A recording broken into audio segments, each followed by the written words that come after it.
Bismillahirrahmanirrahim. Assalamu alaikum dear students. How are you? I'm here with new syllabus Oxford Primary Mathematics book 5A और ये आपके revision mid year revision के कुछ questions हैं। Page number 177 पर question number 15 है। Video अंत तक ज़रूर देखिएगा।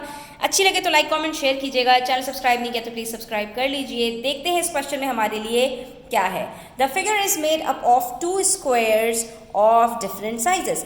2 स्क्वायर्स नज़र आ रहे हैं आपको। एक 9 सेंटीमीटर्स का है तो AGF BF और AB सारे जो है 9 सेंटीमीटर्स के हैं, और दूसरा उसके साथ एक छोटा स्क्वायर है जिसके अंदर हमारे पास हमें ये नहीं बताया हुआ कि इसकी लेंथ कितनी है।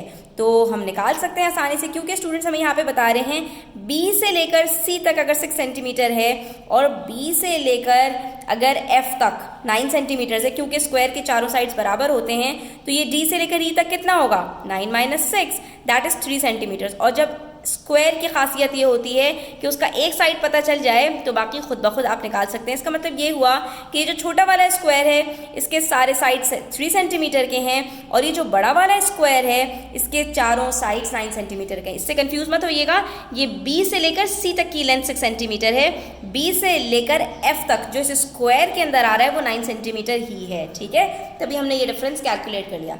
अब आपसे ये पूछ रहे हैं कि सिर्फ ये जो शेडेड पार्ट है ना, इसका मुझे एरिया बता दो। तो इसके लिए आपको करना क्या पड़ेगा स्टूडेंट्स, इसके लिए आपको ये करना पड़ेगा कि पहले इस स्क्वायर का एरिया निकालो।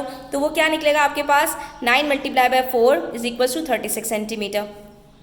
उसके बाद इस स्क्वायर का एरिया निकालेंगे तो वो कितना बनेगा आपके पास 3 × 4, क्योंकि 4 साइड्स होती हैं। सॉरी, वो पेरीमीटर होता है। एरिया कैलकुलेट करने के लिए हमें साइड मल्टीप्लाई बाय साइड करना पड़ता है। तो 9 × 9 81 सेंटीमीटर स्क्वायर और 3 × 3 9 सेंटीमीटर स्क्वायर, यानी हमारे पास जो टोटल एरिया बन रहा है इन दोनों स्क्वायर्स का वो बन रहा है 90 सेंटीमीटर स्क्वायर। लेकिन ऑप्शन डी के ऊपर टिक मारने से पहले इतना गौर कर लीजिएगा कि इन्होंने आपसे सिर्फ शेडेड पार्ट की बात की है, यानी इसमें से ये जो आपके पास ट्राइंगल बन रहा है एक GKF, यहाँ पे मैं इसको सपोज कर लेती हूँ ये इसके है, और ये जो एक ट्राइंगल बन रहा है KCD, इसका एरिया आपको सब्ट्रैक्ट भी करना पड़ेगा। उसके लिए आप सिंपली क्या करो बच्चों कि आपके पास ये जो पूरा एक ट्राइंगल बन रहा है इसका एरिया इसमें से निकाल दो। अब ये कैसे निकालेंगे आप, तो आप लोग सीख चुके हो कि एक राइट एंगल ट्राइंगल का, आप ये देख रहे हो ना, राइट एंगल ट्राइंगल बन रहा है। इसके अंदर हमें सिर्फ एक बेस चाहिए होती है और एक हाइट चाहिए होती है, और हम उसको आसानी से उसका एरिया कैलकुलेट कर लेते हैं। कैसे कैलकुलेट कर लेते हैं, उसका फॉर्मूला होता है ½ × बेस × हाइट। तो हमारे पास यहाँ पर जो बेस है इसकी बच्चों वो कितनी है 9 + 3। ठीक है, इसका मतलब है 9 + 3 12 सेंटीमीटर की बेस है, और हाइट हमारे पास यहाँ पर बच्चों कितनी है सिर्फ 3 सेंटीमीटर। तो आपने सिंपली इसको यहीं पर निकाल लेना है। यहाँ पे आपने इसको सिंप्लीफाई किया तो आपके पास आ गया 12 सेंटीमीटर स्क्वायर। ठीक है, इसका मतलब ये हुआ कि इस ट्राइंगल का जो एरिया है 12 सेंटीमीटर स्क्वायर, अगर मैं इस पूरे एरिया में से इसको सब्ट्रैक्ट कर दूं तो मेरे पास जो आंसर आएगा वो मेरे पास इस शेडेड पार्ट का एरिया होगा। और वो कितना आ रहा है मेरे पास स्टूडेंट्स, वो मेरे पास यहाँ पर आ रहा है 78 सेंटीमीटर स्क्वायर। तो ये तो मेरे पास आंसर सही नहीं आ रहा है, और वो इसलिए स्टूडेंट्स क्योंकि हमने यहाँ पर एक छोटी सी सिली मिस्टेक कर दी। 2 1s are 2, 2 6s are 12 होता है। ठीक है, तो 6 3s are 18। ये मेरे पास जो ट्राइंगल का एरिया आया है वो 18 सेंटीमीटर स्क्वायर है, और यहाँ पर हम 90 में से 18 को सब्ट्रैक्ट करेंगे तो हमारे पास आंसर आ जाएगा 72 सेंटीमीटर स्क्वायर्स। तो इसका मतलब है हमारा ऑप्शन 3 जो है वो बिल्कुल करेक्ट है। फिर से देखिए हमने किया क्या, इसके अंदर हमने ये वाले पूरे स्क्वायर का एरिया निकाला और फिर अलग से इस वाले पूरे स्क्वायर का एरिया निकाला। उसके लिए हमने क्या किया, side multiply by side, side multiply by side, दोनों के जो एरिया आए हमने उनको ऐड किया तो 90 सेंटीमीटर स्क्वायर बना। लेकिन हमें इस शेडेड पार्ट को निकाल देना था, तो उसके लिए हमने ये देखा कि ये एक राइट एंगल ट्राइंगल है जिसके अंदर हमारे पास बेस भी गिवन है।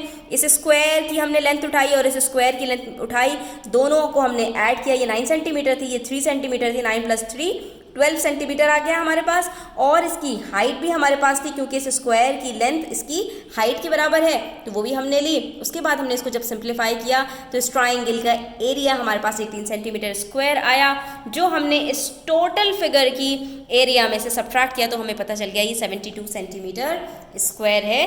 तो हमने यहीं पर इसको सब्ट्रैक्ट करके निकाल लिया। ठीक है बच्चों, आई होप कि ये आपको क्लियर हो गया होगा। उसके बाद आपको यहाँ पर मज़ीद कुछ क्वेश्चंस दिए हुए हैं जिसमें आपसे सिर्फ इतना कहा है कि जो स्पेस आपको दी हुई है इसको आप लिख दीजिए। तो ये बहुत ही सिंपल है। जब भी किसी भी नंबर को जो वर्ड्स में दिया हुआ उसको न्यूमेरल में लिखना हो तो आपने क्या करना होता है, यूनिट से स्टार्ट करना होता है और सबसे बड़े डिजिट तक जाना होता है। 3 मिलियन तक है तो आप क्या करेंगे, यूनिट 10, 100, 1000, 10,000, 100,000 और मिलियन। ठीक है, ये सारे आपने यूनिट्स लिख लिए। 3 क्या है, मिलियन है।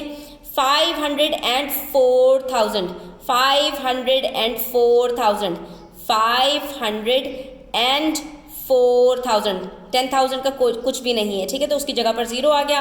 800, 108 के नीचे 873, तो ये आपके पास पूरा डिजिट आ रहा है। सारे डिजिट्स इसके आ रहे हैं नंबर के। ये क्या बन जाएगा, 3,504,873। ठीक है बच्चों, ये बहुत ही सिंपल है।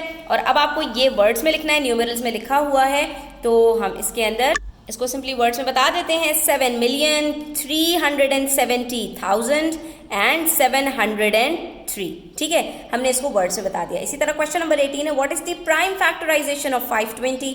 सिंपल है, एलसीएम का कॉलम बनाओ, उसमें लिखो 520 को और इसके प्राइम फैक्टर्स निकालना शुरू कर दीजिए। 2 2s are 4, 12 बचा। 2 6s are 12, 2 0s are 0, फिर से 2 लिया। 2 1s are 2, 2 3s are 6, 2 0s are 0।